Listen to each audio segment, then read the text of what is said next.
Welcome to another exciting episode of the Epic Entrepreneurs Podcast. I'm Brad Sugars, the Chairman and CEO of Action Coach, and today we're diving into the minds of some credible business leaders, uncovering their real stories, strategies, and the secrets behind their victories. It's not just about success, it's about the journey, the hurdles, and turning challenges into opportunities. So let's jump right into it.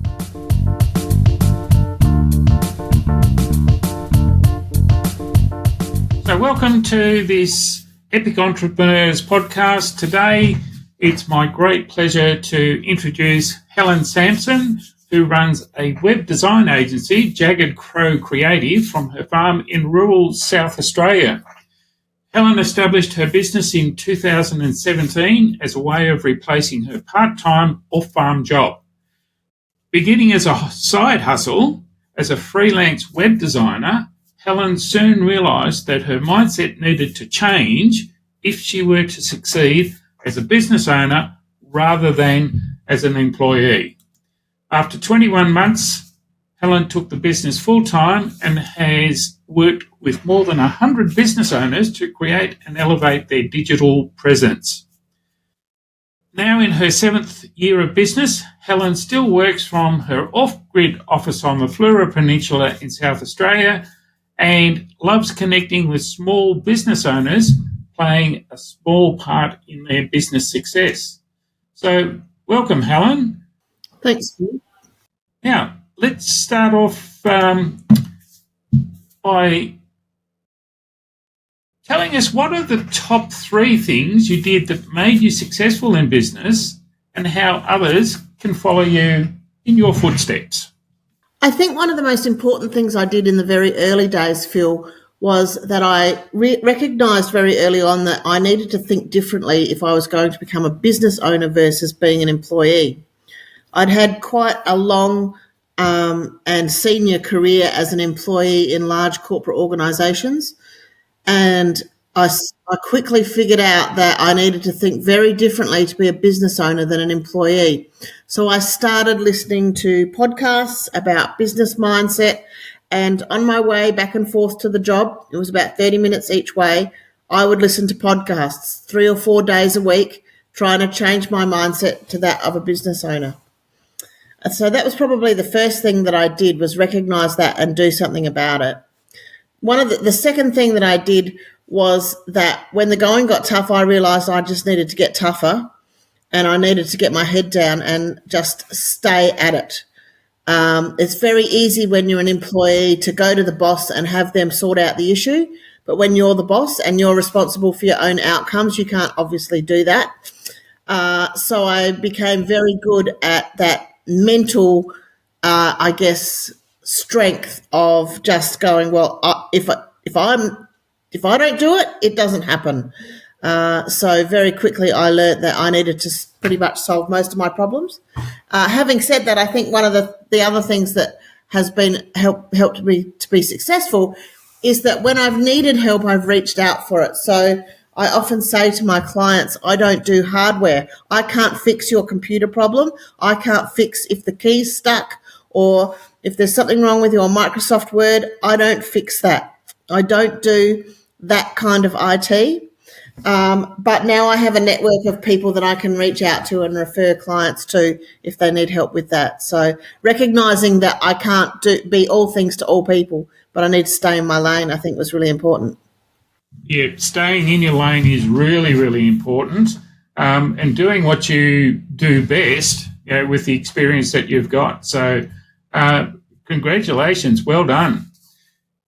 So if you think back to your beginning then, what made you decide to get into business and why this particular business? Well, I guess it was a combination of factors. I had in past roles been invited to act as a contractor, and so I was essentially self-employed then anyway, but I was really still acting like an employee. But it sort of gave me a taste for what it might be like to be self-employed. And then I got myself into a job where I worked with some really wonderful people, but I just didn't have the flexibility that I needed or wanted in my life at that stage of my life. So eventually I got to a situation where I just thought, well, I want some more flexibility. And I sat down and looked at my skills and thought, well, what can I do? And what can I do that's marketable? And what can I do that's in demand and marketable? And one of the things I'd been, I guess, playing with for a few years, probably 7 or 8 years before I started my business, was building websites for friends and mates and, the local social club and the local dive club and all that sort of thing. So I had built a lot of websites. And someone that I had done business with in the past put out on Facebook that he was looking for someone to build his website. And I said, yes, I will do that. I didn't know how I was going to do it, but I knew I could figure it out. So I built my first website for him, and that was the first one I ever did for payment. He is still a client of mine today, which is nice. And then the word got out, and I just started building websites for other people. People that I was doing business with were referring me to the people that they were doing business with. So that was great. So that was really how I got started. And I did it as a side hustle while I was still working in my job for 21 months. And I got to the point one day where I was walking out the door to go to work, and I said to my husband, I haven't got time to go to work. I've got too much client work to do. And he said, well, you know what to do. So I did.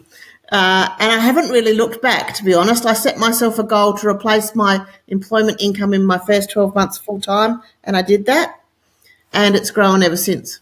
Yeah, that's sensational, Helen, and it just really reflects, when you give your attention, energy, and focus to doing those right things, that you can actually make things happen. So well done. In all of that time, what's been your biggest challenge, and how did you actually overcome it?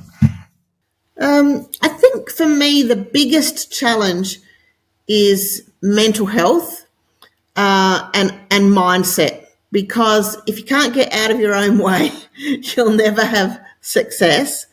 And there's always a demon sitting on your left shoulder going, who do you think you are? What are you doing? You can't do this. This isn't right, etc., etc., etc. No matter how successful anybody is in life, I think they still have that little voice sitting somewhere in the back of their brain. So you've got to learn to ignore that. But also, I've had some challenges with particularly challenging clients where they've just made me want to throw the whole thing in. And I've had to go back and remind myself that 99% of my clients love my work, love the way I work, love what I do for them. And it's just one or two along the way that make life difficult. So keeping that in perspective, I think, is super, super important. I'm not sure that I've necessarily completely overcome that, and I don't think we ever do. But I think it also keeps us honest and causes us to reflect when someone says, oh, I don't like this, or I didn't like that, or I've got a complaint about whatever. I don't get them very often, I must say, but it always causes me to reflect. And out of it, I generally get a gift of, I can do that better. Yes. But it can be tough going through it at the time. Yeah.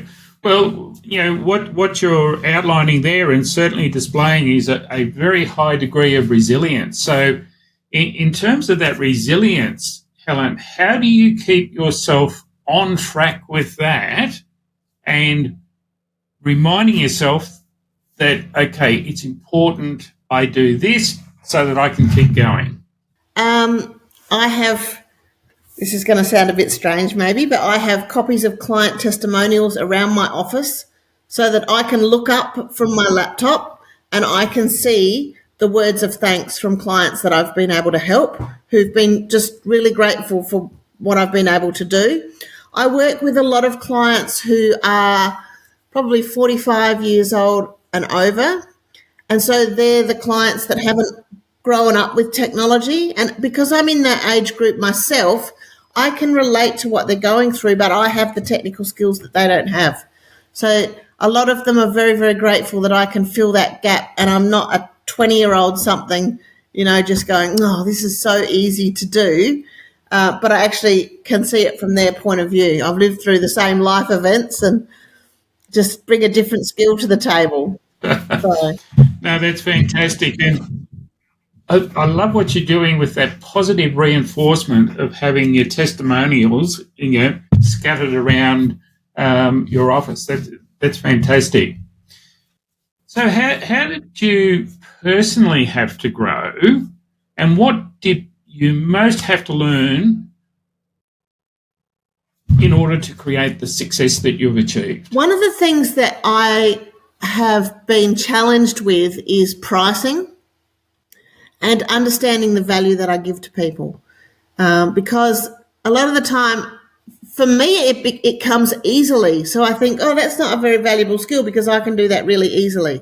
But actually, it's a super valuable skill because not everybody can do it easily. And so then I have to put a decent price on it, not only for my benefit, but I'm also a great believer that if a client's got skin in the game, they're much more linked to the success of the project as well.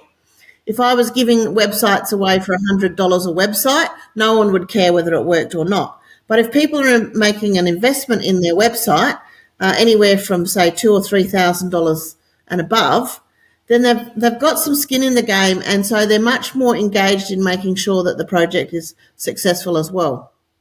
But that has been challenging for me to set a decent price, and so I've done a lot of work in regards to looking at what my cost to do business is, what my cost to deliver the product is, all of the expenses that I need to cover to run my business, and then look at how do I add a profit to that so that the business is sustainable. So I've done quite a lot of bit of work in digging down into my expenses, reducing expenses, but also understanding what my expenses are and where is my break even. Fantastic. I mean, it's an absolute critical factor for success in business that you do know and understand what your numbers are, what those costs are, and then applying a realistic profit margin to it as well. So, fantastic stuff. So let's have a look at business coaching for a minute. Why did you get one, and what did it do for you and the business? I have had some... And it's okay to promote your coach as well. Oh, good. Well, I've had a number of coaches in my business life. I started working with a lady that I met online initially, and she was very good for a period of time. She really helped me nail my sales process. So, and then once I got to a point where I went, I think I've got this under control now, I moved away from working with her. And then I didn't have a coach for a while, and then I met Melanie McKibben probably 18 months ago and went to one of her events, and she's still working with me as my coach now. And the thing that really impressed me about both Melanie and Action Coach was the raft of tools and systems and processes that are available to business owners. I don't necessarily have to reinvent the wheel every single time because there's a tool that's available to start me off. And that's one of the things I really like. So that's probably my secondary benefit, I would call that. My primary benefit of having a coach, and why I would recommend everybody in business has some sort of a coach, maybe not all the time while they're in business, but when you're going through growth or you're going through change particularly. The thing I really like about working with Mel is that she keeps me accountable, and she doesn't make me feel guilty if I don't do things. And, sometimes life just happens, and that's okay. But she keeps me accountable, and she asks me, what am I going to do this week? And I have to commit, and I have to do it.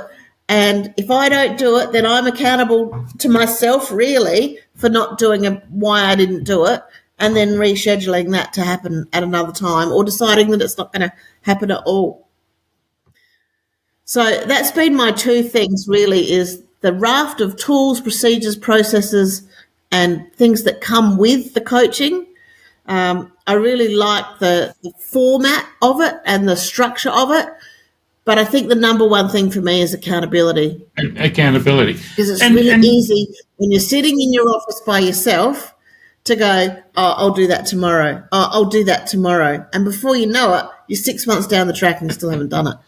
Yeah, so I guess that's where the procrastination can actually really creep in. Tell me, how important is it to actually have somebody that you can toss around some different ideas and help give you the direction, or I guess reinforce for you that the direction that you're heading in is actually the right direction to take. How important is that for you? It's actually really super important, because you can get yourself, when you're the person in charge of the business, you can get yourself in a way of thinking and you can't see anything else.